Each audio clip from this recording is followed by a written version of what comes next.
We're out of the studio once again. It's the Tracker on Citi TV. We are in the home of a World Cup winner. One of those guys who's actually been out there, played consistent minutes in Europe. And these days, he says that he's walking away from the game. You and I will be finding out exactly why he's taking this decision. We'll take a quick break here. When we come back, I'll introduce my guest, and then we'll get today's show on the road.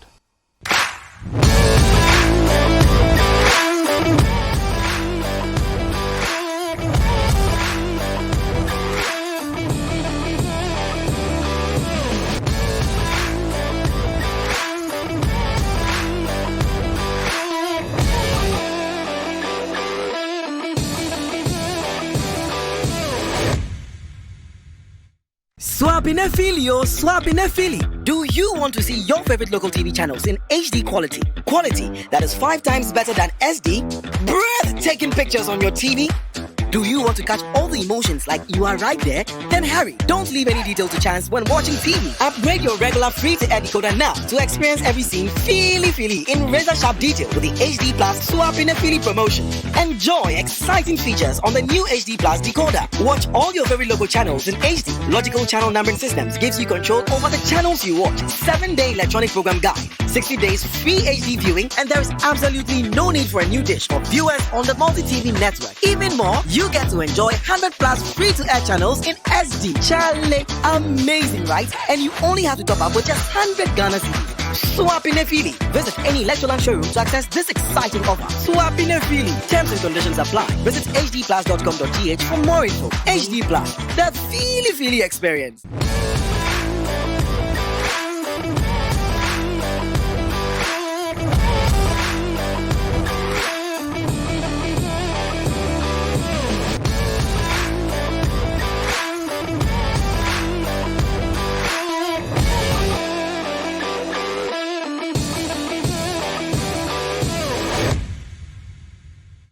Welcome back to the Tracker here on Citi TV. We are in the home of Agyeman Badu. Yes, now you know who exactly I'm talking about. Agyeman, thanks for welcoming us into your home. You're always welcome, bro. Now, why will Agyeman Badu take the decision to walk away from the Black Stars at this particular time? I was shocked when I heard you say that I'm retiring from the national team. And what shocked me even more was that every time I hear people say they are retiring, it's with some level of sadness. You didn't seem sad. You didn't seem downhearted. You seemed like you were very much at peace with the decision. Well, the decision, I took it like a year ago, but I wanted a very good time to communicate it to the nation. I spoke with my lawyers, my family, and a lot of people, and they gave me advice, and I think on the 1st of January was a good time for me to communicate everything to Ghanaians. It was very simple. I have been in the national team since 2009, and has been very consistent for 9 good years, played 78 games with some 11 goals. I've gone to AFCON 5 times, 2 finalists, and I couldn't win it.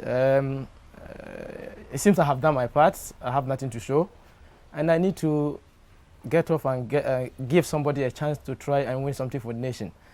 I communicated it very nicely, and because I have privileges to play for the nation. Seriously, if I said the nation haven't helped me, then I'm lying. They've really done a lot for me. Looking at where I am coming from, and 12, 13 years ago, how football was in this world. From the village, you know, family wasn't in supportive of what I wanted to do, and through the national team, I'm here now. So when I want to get out from the national team, I need to write a very brilliant letter for the nation and thank them for the wonderful things they have done in my life. Now that you've walked away from the nation, have you received any offers trying to convince you to come back from any camp? A lot. I have this man, he's a politician. I don't want to mention his name, man. He spoke to me very briefly, and he told me it wasn't a very good decision. I said, well, for the past 3 years, I've been getting some petty injuries, I need to just concentrate to get my form back, join the club, and we will see what will happen. But for right now, I do respect him, but this is the decision that I have taken. Now, one would say that, I mean, national team games come around every couple of months. Yeah. Unless you have to play a major competition. Yeah. Why would that, inform you to step away from the national team? Because it doesn't even happen that often. So one would say that you could still play for the national team and still, wing your club career along. Why the decision to move away from the national team just to concentrate on club football? Somebody also needs chance to showcase his talent. I'm very privileged because there are most of the players, they will come like friendly games and they will never get the chance to play again. Some will come with one AFCON qualifiers or a World Cup qualifiers and he will never get a chance to come again. I have been given this kind of chances, although I was doing well for the nation, 9 solid, consistent years. Seriously, if you are counting like 10 players or 15 players who have played match games for the nation, I don't think you will leave me out. And I have done some wonderful job for the nation. From the under 20 level, everybody knows what I have done.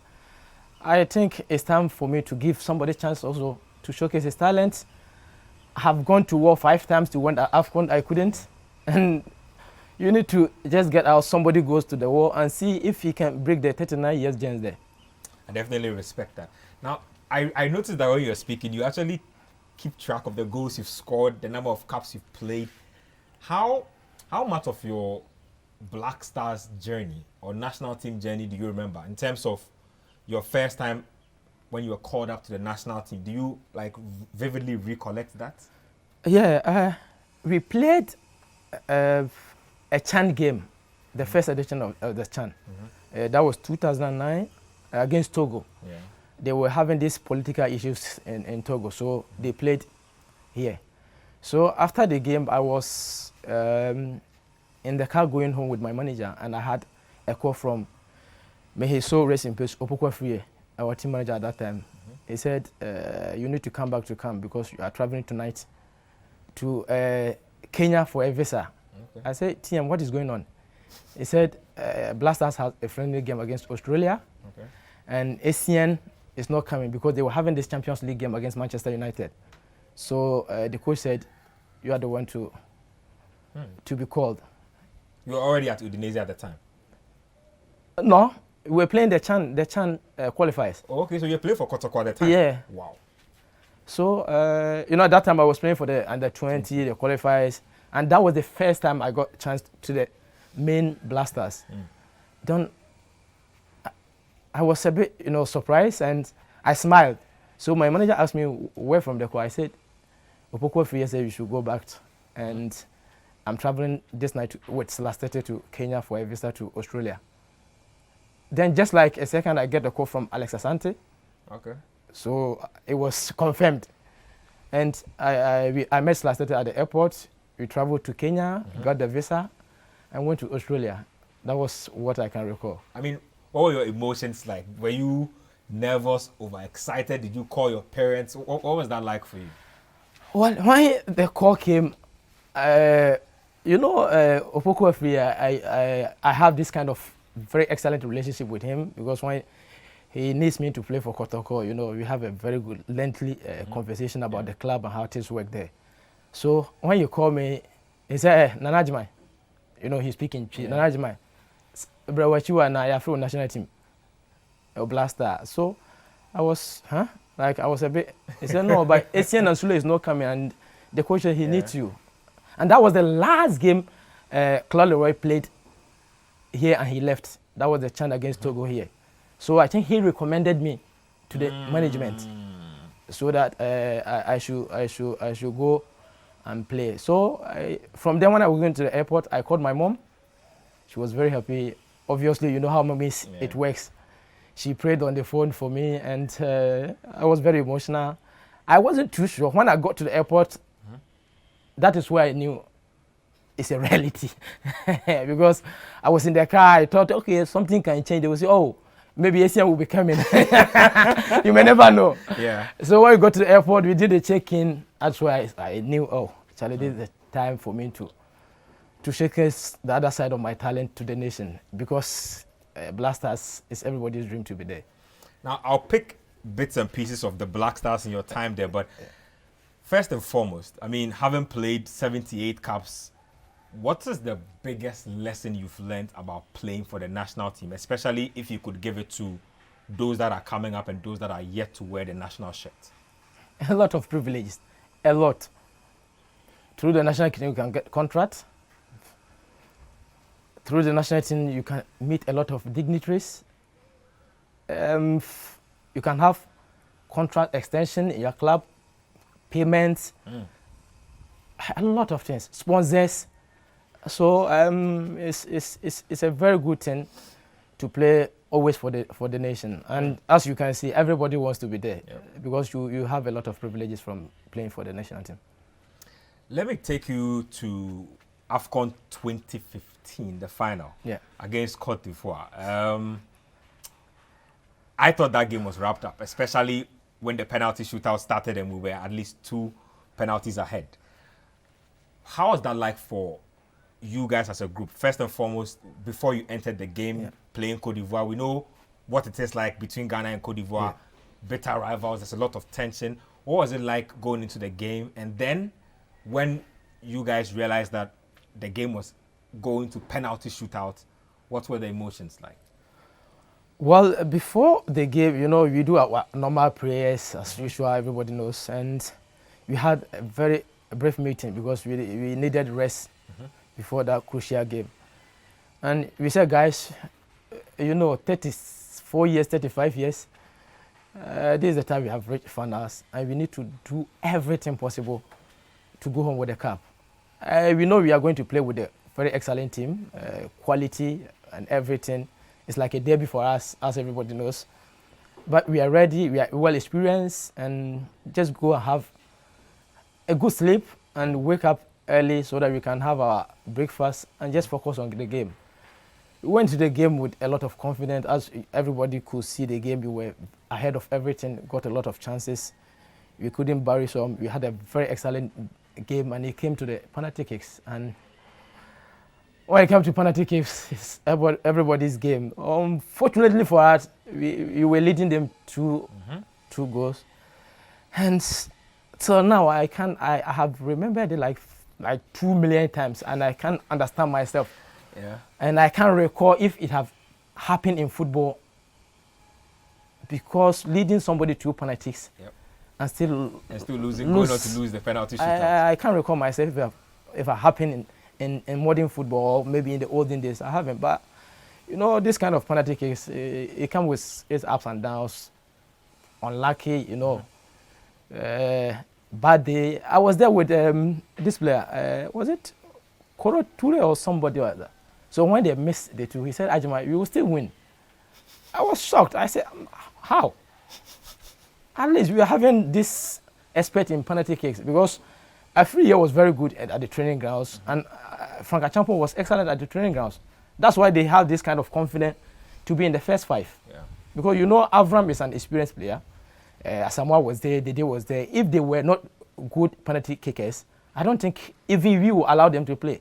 But they were very excellent at the training grounds. And when it comes to penalty kicks, whoever have the confidence to go that I will play, you just give him the confidence for him to play. And it's unfortunate that we lost through that 2 kicks. I mean, you kept saying that at the training ground they were excellent. Does this, I mean, kill the rumor that Ghanaians don't necessarily practice penalties? Do you guys practice penalty shootouts all the time, or you take it into consideration when you get to a certain stage of the competition where you think that it will become a factor? No, we do practice it. After trainings, you know, there are some kind of players, they are experts. So they will call the goalkeepers, they will go and have this penalty kick like 10 minutes, 5 minutes before we leave the training grounds. But seriously, there are certain kind of players who does that. But when we are playing like a qualifier, like a group stages, we don't go there and focus on the penalty kicks like when we realized semis or finals, because finals or semis, you know that after the 90 minutes and after the extra time, you need to go in. So from there going, that is where after training, the coach will be there and everybody will be focused and like have a lot of like 8 or 10 penalty kicks before we leave the training ground. So at the group stages level, we don't go in, you don't give a lot of effort. But when from the semis going, that is where you can see, oh no, from quarterfinals going. Yeah. That is where you will see that everybody is very serious and focused, that where we have reached, anything can happen in the games. Now, you are perhaps the scorer of Ghana's biggest penalty in the last 2 or 3 decades. What side do you belong to? Do you believe that penalties is down to luck or is down to science and practice? I think I would say both. Luck is important in everything. It's not only in football. Even the likes of the Ronaldos and Messi, they miss a lot of penalty kicks like this. Yeah. But practice too is good, because the difference is when you are practicing with your friends. You see, then when you spoil it, there's no pressure on you because you are with your colleagues who you train with every day, and you will just laugh and leave it like that. So if you don't focus from the training grounds, and you think, okay, here I'm playing with my colleagues, if I miss it, nothing will happen. And you take that into the game, it will affect you. And so what I'm peeling for is when we are going for penalty kicks, we shouldn't take it, okay, we are at training grounds with our colleagues, and if you miss it, nothing will happen there. Because if not that, you carry that into the game, it will be a disaster. So what we practice at the training grounds, it's very important that we take that into the game. And as I said, luck is always important in everything. We are unlucky. If there was one thing you could change about the trajectory of your national team career, what would that be? Change, or something you wish would have happened differently?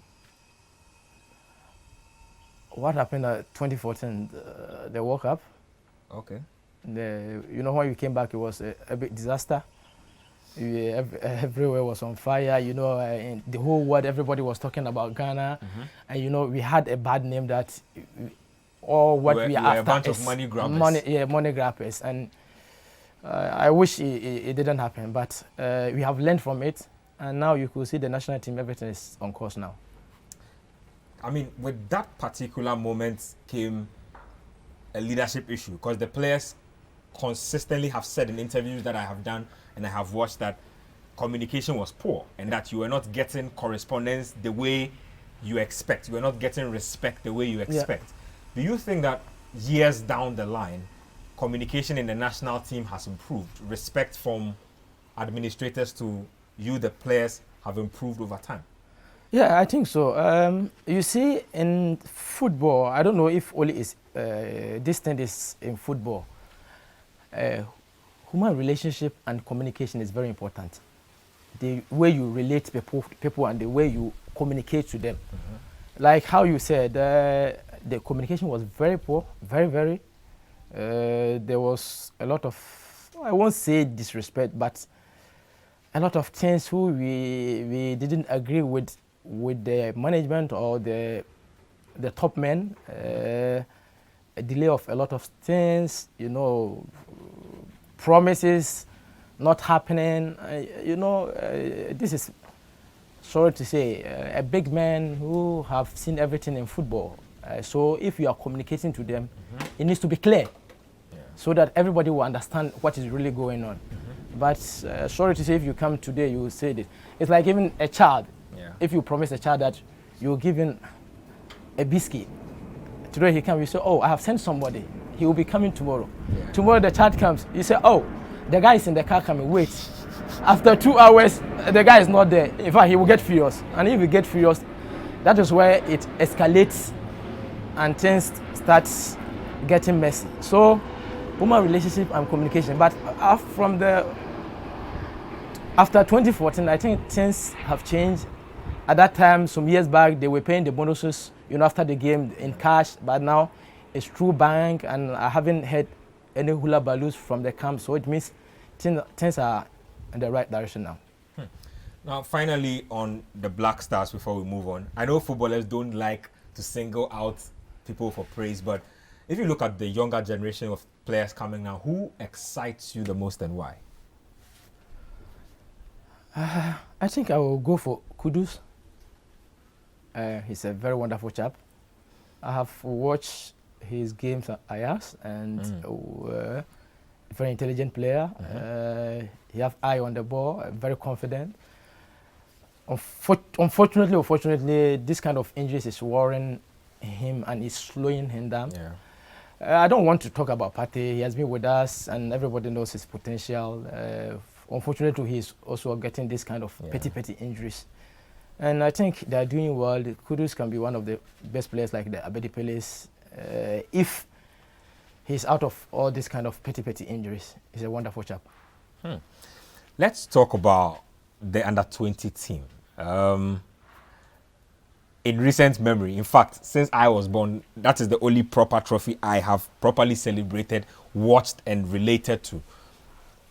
Going into that competition, was the objective to go all the way to win the trophy as Ghana, or you wanted to participate and see where it would go? Well, we camped for a long time at Jeffkins Hotel, Adenta. We camped for more than 3-4 months before going to the WAFU, won the WAFU, won the AFCON in Rwanda, and we have some quality to add to the team before the World Cup. So after our group stages, I knew we would go far. You could see everybody was hungry for success. We were like a group, like a family. You won't hear anybody even talking about anyone, you know, this kind of, you know, when you go to camp, no media will hear anything from. When we take decision, it's settled. And we're having one fantastic guy, Andrea Yu, who was doing everything possible for the team to bring the cup home. Can you elaborate on that a little? If you talk about Andrea Yu doing everything possible to help you win the trophy, what exactly do you mean? Yeah, mostly it's not what you did on the, what we do on the pitch is the most important thing when it comes to football. It's out of the pitch, what happens and how the person controls what happens and how he will talk to you, how he will come to you to ask you if you have problems at home because he wants you to concentrate. I can tell you one secret of him. When we were coming, all the bonuses, he was having like $200 with him. You need credit, you go to him, he will sort you out because at least most of us, you know, we are playing in Ghana here and like he will be there.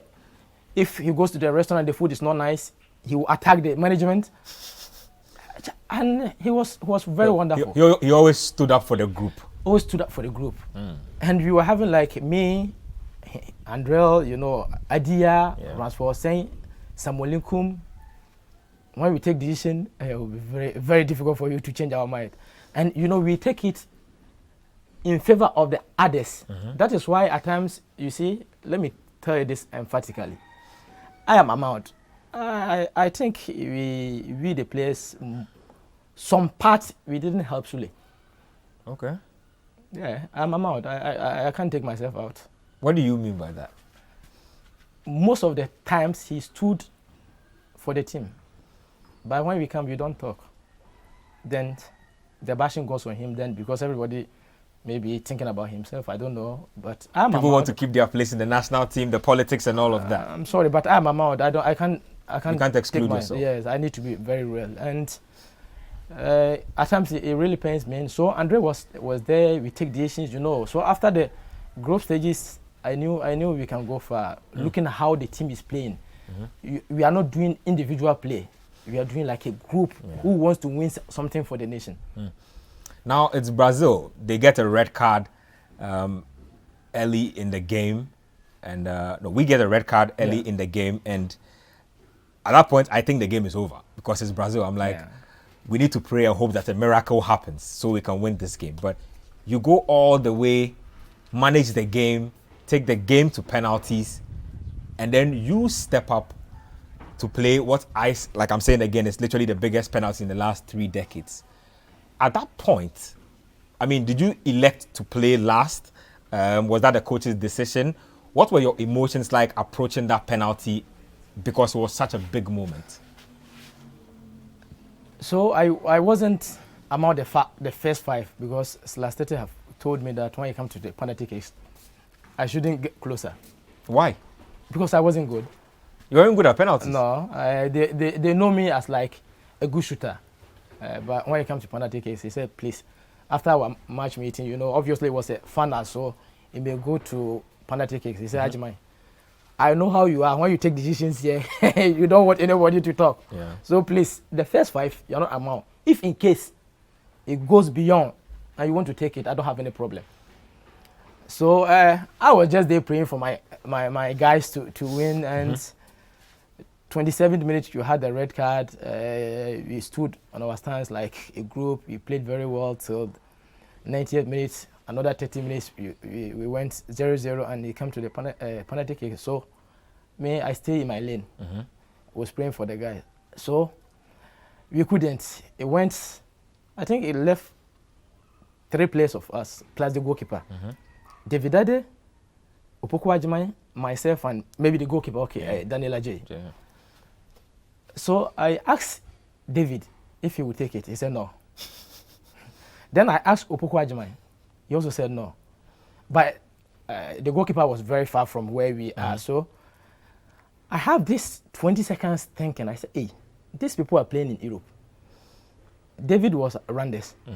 Opoku Agyeman plays in Qatar. Even if he missed this penalty, take flight from Egypt, 1 hour 45 minutes, you'll be in Qatar. And you are very cool. Me, I just signed a contract for Asante Kotoko. If I go and I miss the penalty, I will fly to Accra and take my car to Kumasi. It will be a disaster in Ghana. Yeah. And I don't even know what will happen to my mom. But I have one thing. My mom had a dream before the tournament.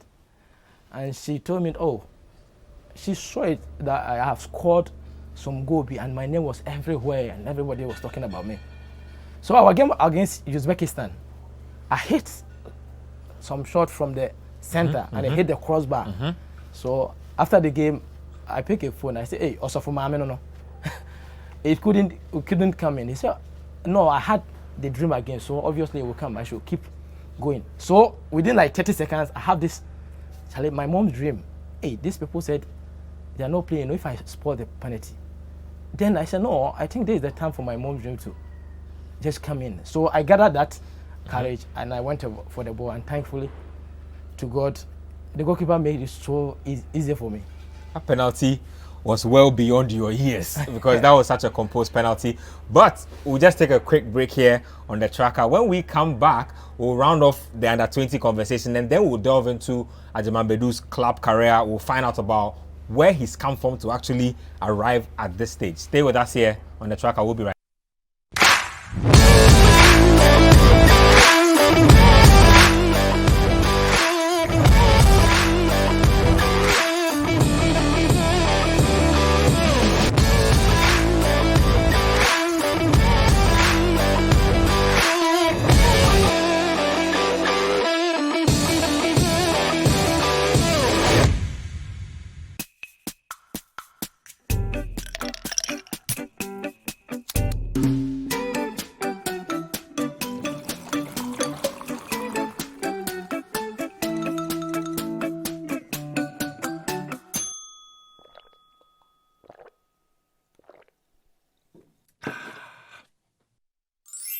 Good Day Energy Drink keeps you going.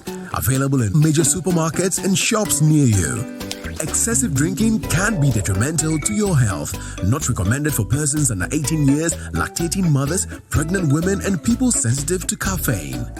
This advert is FDA approved.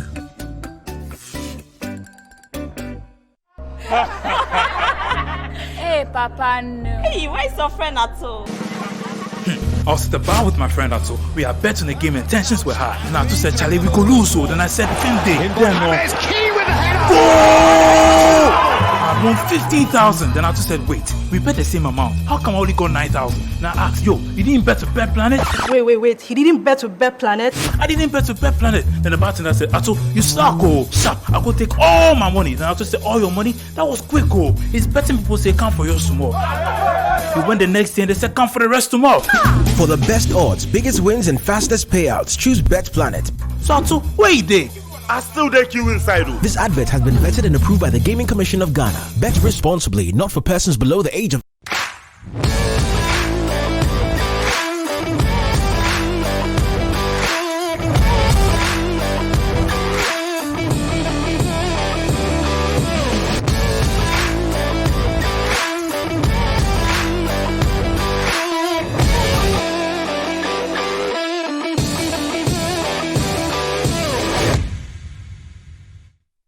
Welcome back to the tracker here on Citi TV. We are chatting with former Black Stars and Udinese midfielder Emmanuel Agyeman Badu. Agyeman, just finally on the under-20 team before we go. It was such a close-knit group, like you said. I spoke to Abeku Kwanzaa like a few months ago, and the memories he has of that team are like so nostalgic.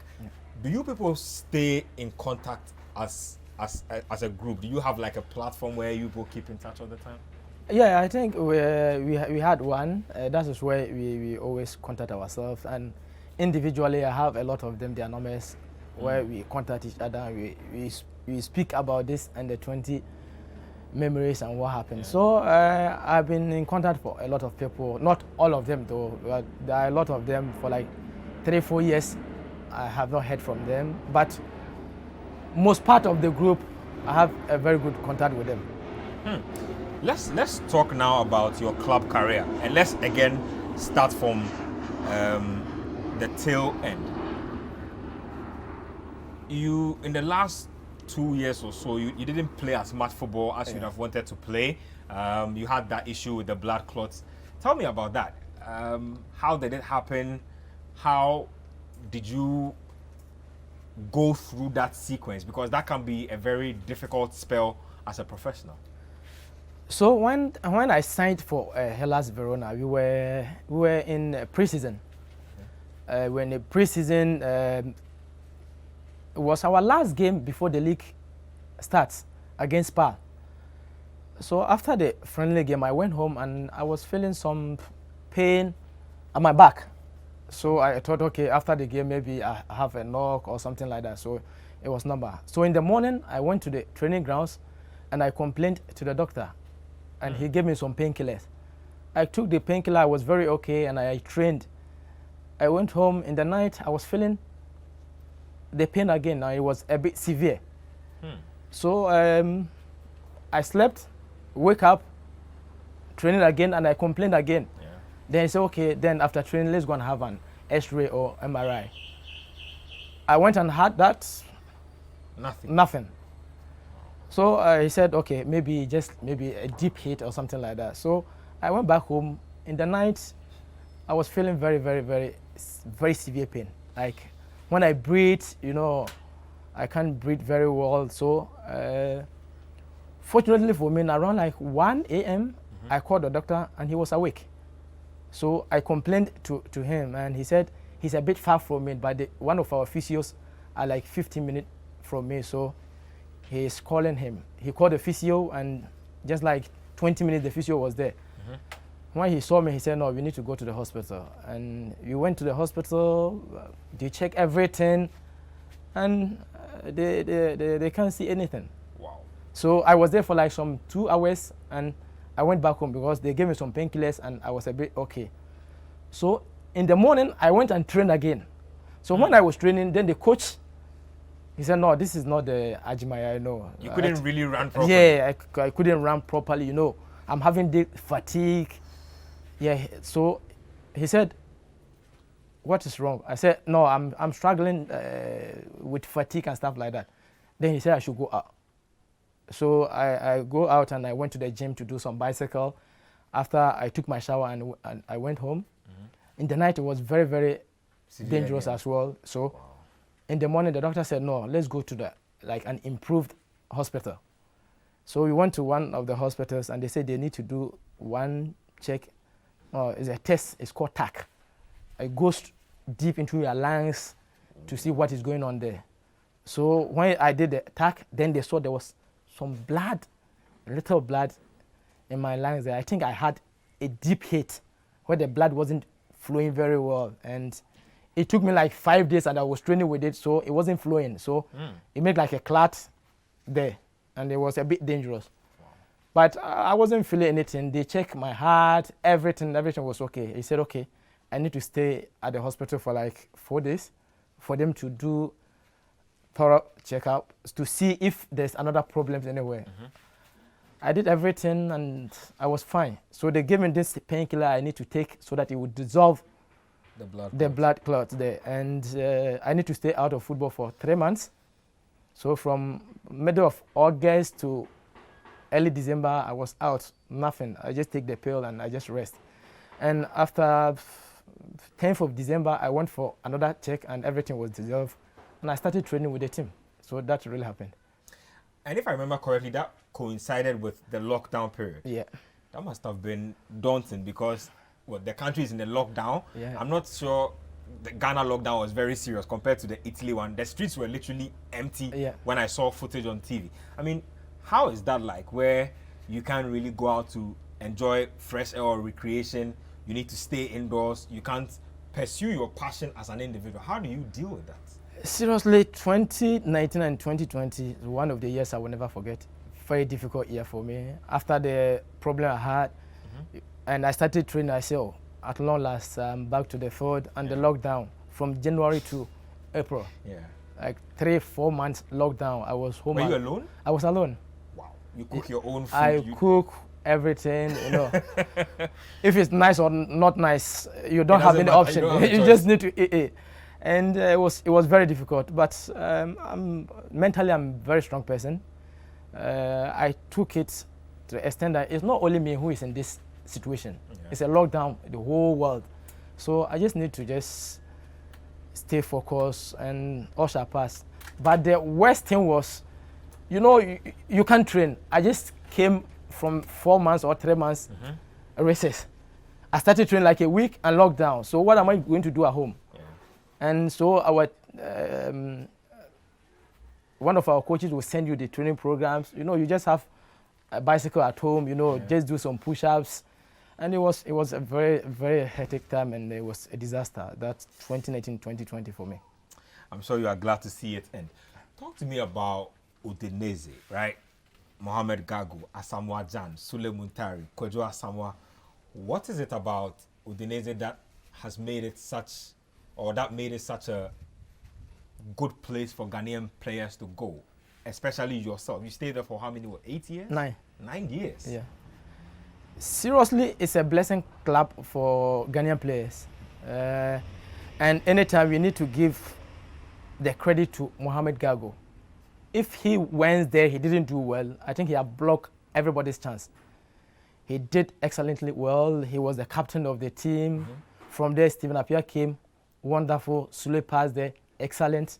Asamoah did wonderful job. Kojo Asamoah came. Even Rabiu and Jonathan Mensah also passed there. And I went there as well. So it's a blessing club for Ghanaian players. And me per se, it really helped me because I was playing for the national team before I left. So I went straight into the first team. Fortunately for me, I met Kojo Asamoah, who made things very easier for me. And the communication on the pitch, how to get food and the kind of food I ate. I remember when I arrived, they came and picked me from the airport. I went to the dressing room to greet the players. Then he said, hey, how do you fufu ni how? Only, you know, spaghetti, you know, this kind Italians of like pasta. Yeah, risotto and this kind of food. I said, but you are here, so I'll be fine. He said, but I don't eat fufu, so how will you survive? he like, you know, this, what's the name, Kanzo? Yeah. His best food. So he made life a bit easier for me. And it came to a time, he said, oh, no, after some months, he said, no, I have to allow you to struggle yourself. Go to the shop and buy something yourself. That is where you start to learn the language and you'll be very serious. Well, if I help you every time, you won't take it serious. And he really helped me in my career when I arrived at Udinese. You played with Alexis Sanchez, if I'm right. Did you meet Di Natale? Yeah, I played with him as well. 7 years. Wow.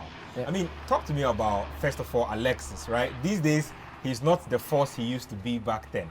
How was it like playing with him back in the day? And what was it like eventually seeing him leave, join Barcelona, and then on to Manchester United?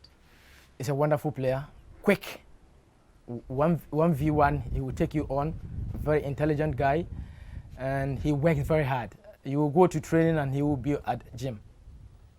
You will be there and he and Dinatale will be out. Like if they train at 3, you will see them like 2 at the gym. You know, working. And that is where I learned a lot from them, that what coach will teach you on field cannot make you to be a great player. You need to add a lot to it. And we have learned a lot from them. Wonderful player, a lot of assists, great guy. And his partnership with Dinatale was great. Were you surprised when he went to Manchester United from Arsenal and then all of a sudden he started struggling?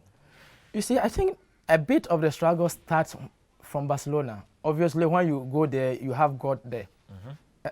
You can't surpass the God. So he wasn't doing the things he used to do at Udinese.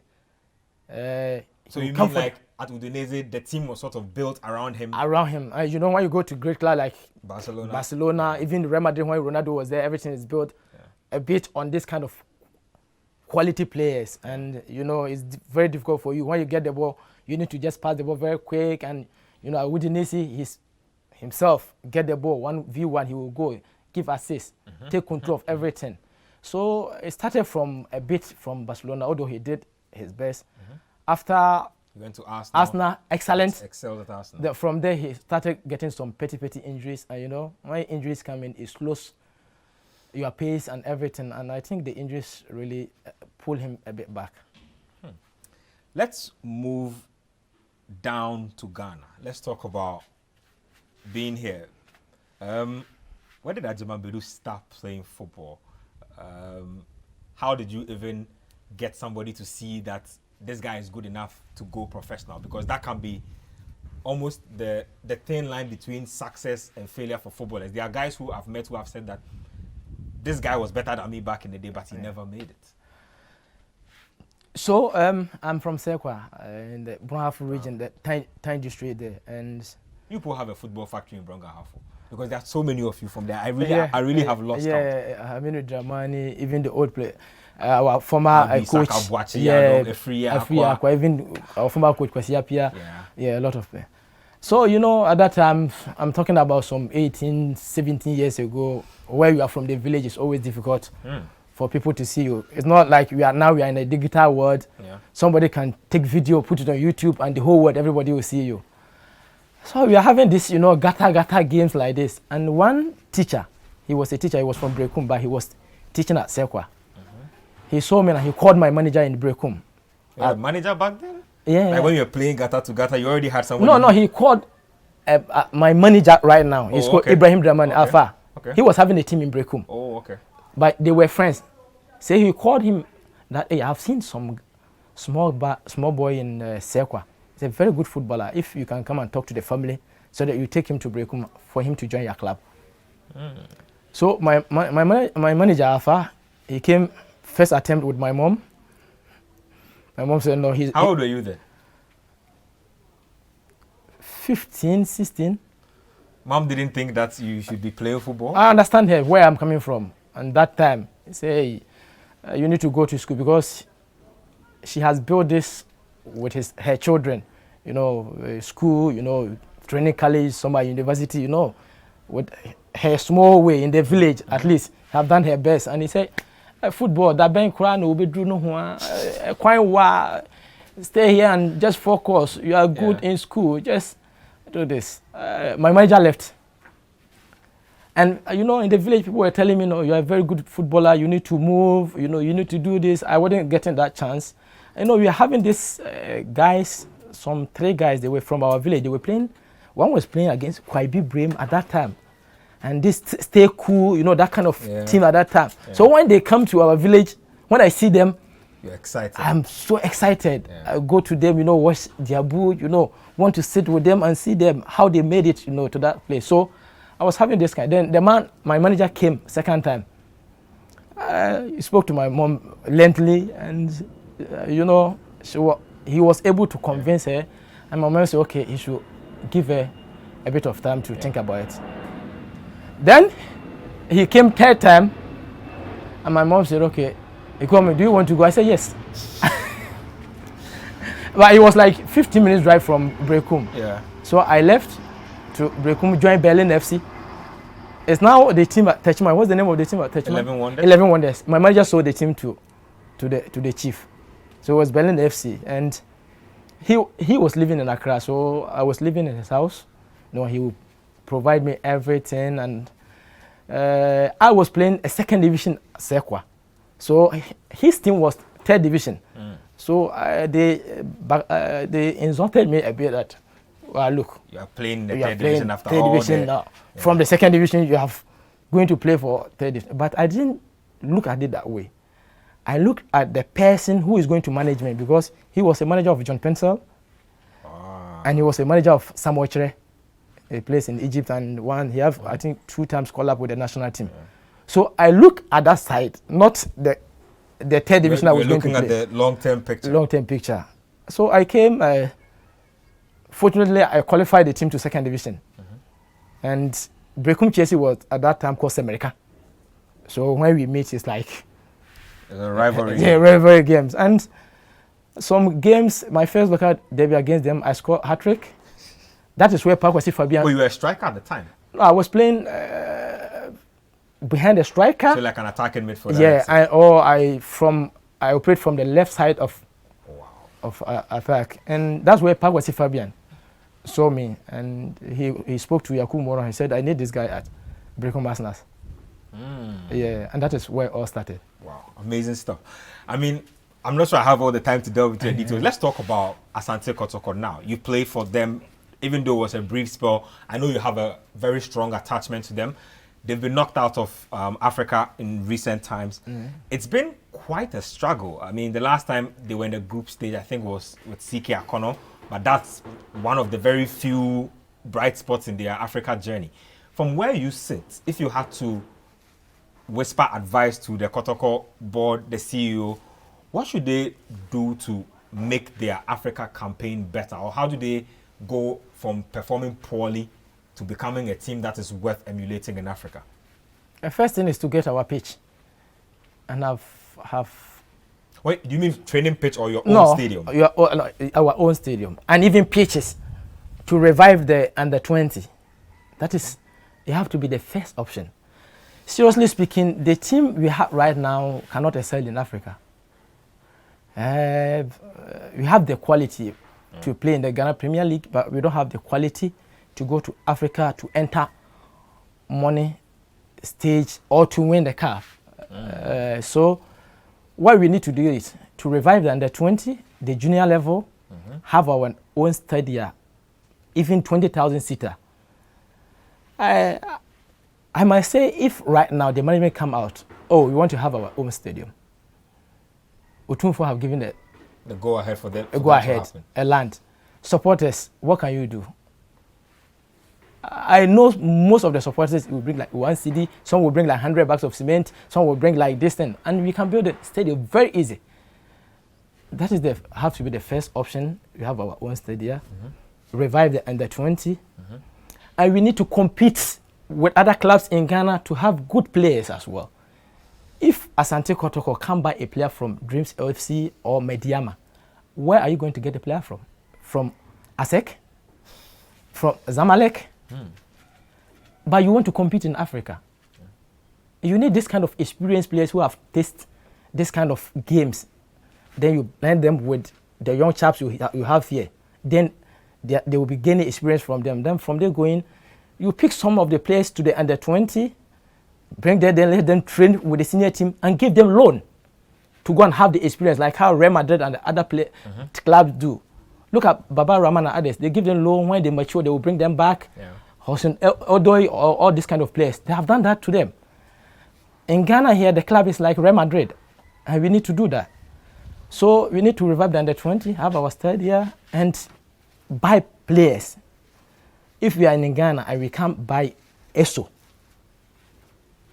not even buy, he was free player, and you can't get Eso. You can't get Justice Blay from Mediama. It's like Real Madrid is looking for a player from Udinese, and they can't get him. It's not possible. Even the player wants to go. So whatever effort you make, you will get the player. And yesterday I saw his tweet. he was supporting Asante Kotoko. That means he have a heart for the club. Leo the guy, speak to the management. I have this quality players in your team, and you can do well. Without that, this is the Kotoko you will see the coming years.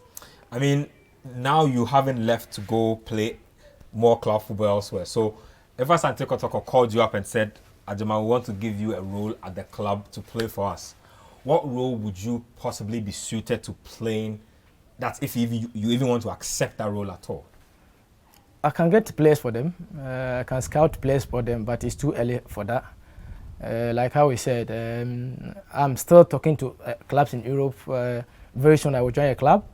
And if I hang my boot, it's one of the places I'm very strong that I can help to get a club. Or if they want to talk to a player, if they need a player from Mediama, Dreams FC, as House of Folk, Breakum Chelsea, Sequa Professionals, I can give myself available to help this kind of thing so that the team have to come back, the spirit have to come back. But we need a stadium. Seriously, if we have our own stadium, I'm not putting blames on the pitch we play against these Algerian guys. The pitch have nothing to do.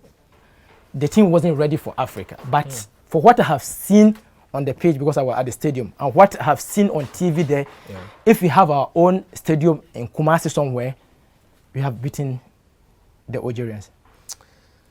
Let's talk about the local game in general, because I'm sure that you've watched a few Ghana Premier League matches while you've been here. Just generally, I mean, I know you can't fix everything, or everything can't be fixed in a day or a spell, but something that you look at that you think, wow, this is really basic. I can't believe you people are still doing this way. What would that be that you think that the Ghana Premier League should look at fixing immediately to help our game? The pitches. The pitches don't allow us to see the quality of the players, and it's very worrisome. Just recently, I read that they want to revoke the licenses of Liberty Professionals. But it's not only Liberty Professionals. There's a lot.